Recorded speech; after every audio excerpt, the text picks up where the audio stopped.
Halo teman-teman, selamat pagi. Oke, ini di video kali ini ya teman-teman, saya mau menjelaskan tentang filtrasi di kolam ini.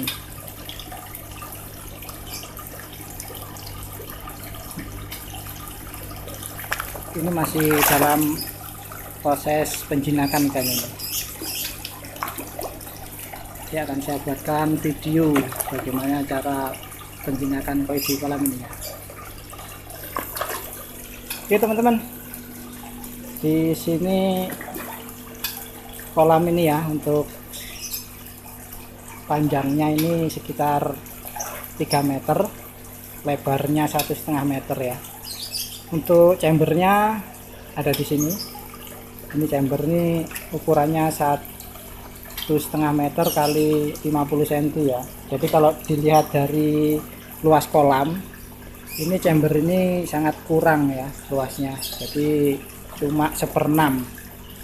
Seharusnya yang benar itu untuk chamber itu luasnya 1/3 dari kolam ya teman-teman. Jadi karena chambernya kurang luas, maka di kolam ini untuk filtrasinya harus maksimal. Bagaimana sistem filtrasinya? Oke ya, kita langsung buka aja chambernya.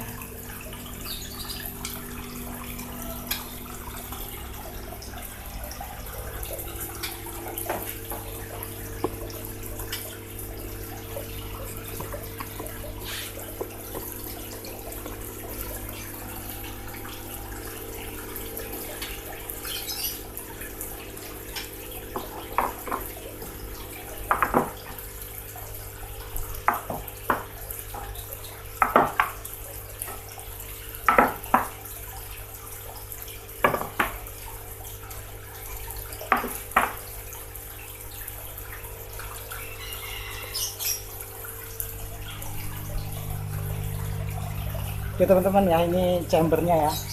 Di sini ada 3 chamber ya, 1, 2, 3 sama 4 chamber yang di sana itu. Di air terjun itu chamber keempat tuh ya. Nah, jadi sistem filtrasinya agar maksimal di kolam ini ya. Jadi untuk air masuknya ke chamber 1, nah itu dari bottom drain dan skimmer. Ini skimmer yang di atas ini skimmer ya, fungsinya untuk menghisap kotoran yang mengambang. Sama bottom drain tuh di bawahnya skimmer sana ada bottom drain itu, masuk ke chamber 1 melalui bawah ini ya. Jadi ini chamber 1. Nah di chamber 1 ini saya berikan filter mekanis di chamber 1. Untuk chamber 1 ini ada 3 tahapan filtrasi ya.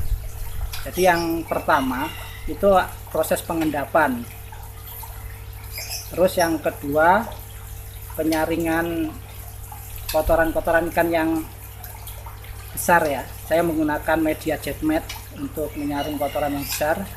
Terus setelah itu atasnya itu saya beri media filter paranet dan ini seperti dakron nih, kayak kapas yang biasa dibuat untuk filter akuarium. Ini untuk menyaring kotoran-kotoran yang halus.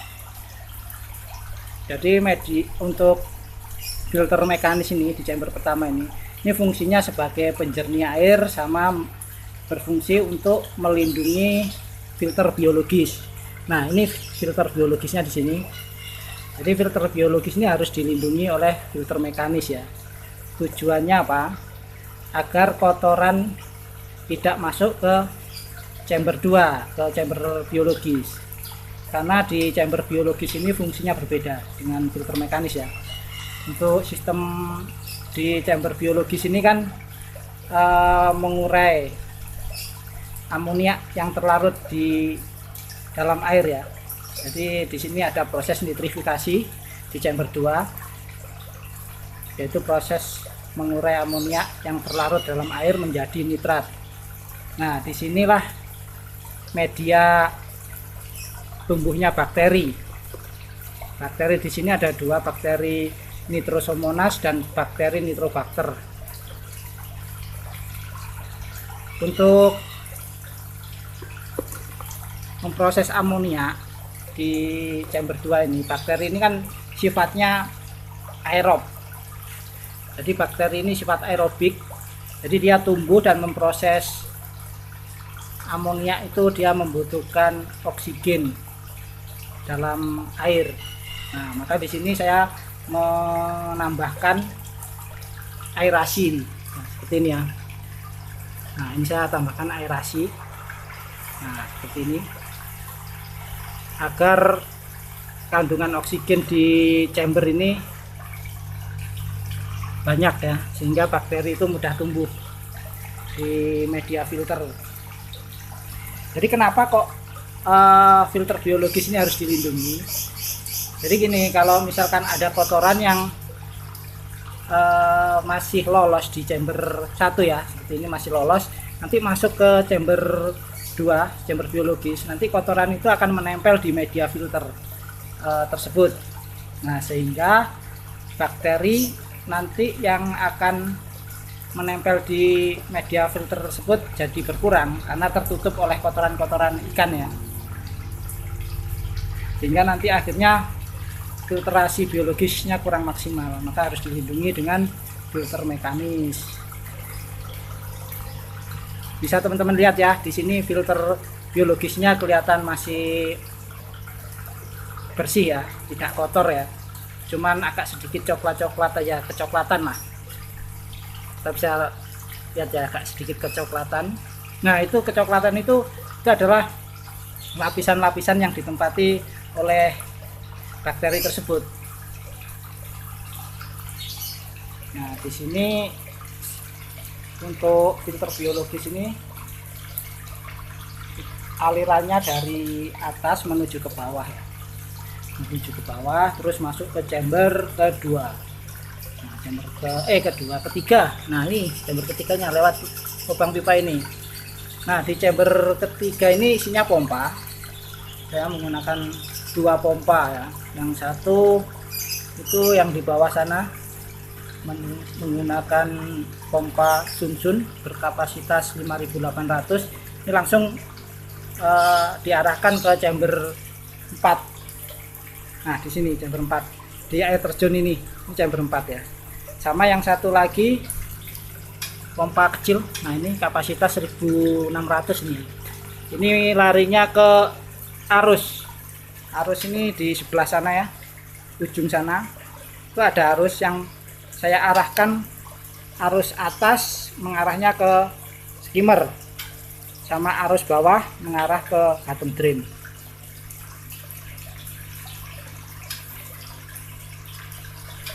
Nah, untuk chamber 4 di sini saya menggunakan media 30% biobol, 70%-nya batu karang. Nah, batu karang itu fungsinya sebagai buffer pH. Jadi buffer pH itu menjaga pH agar tidak mudah turun ya, atau fluktuasinya tidak terlalu jauh, sehingga kolam ini tetap terjaga pH-nya agar ikannya tetap sehat. Nah, di sini chamber 4. Selain itu juga di chamber 4 ini saya letakkan tanaman air eceng gondok. Jadi eceng gondok ini fungsinya untuk menyerap nitrat. Jadi hasil dari sistem biologis itu kan menggunakan bakteri nitrifikasi mengolah amonia menjadi nitrat. Nah, nitrat itulah nanti terakumulasi di air kolam. Semakin banyak kita memberi pakan, semakin banyak kita memberi nitrat yang ada di kolam. Nah, nitrat ini memang tidak berbahaya ya buat ikan. Sifatnya tidak racun buat ikan ya, tidak seperti amonia yang sifatnya racun. Nah, tapi dengan keberadaan nitrat yang banyak, yang semakin banyak, itu pun juga tidak bagus untuk pertumbuhan ikan.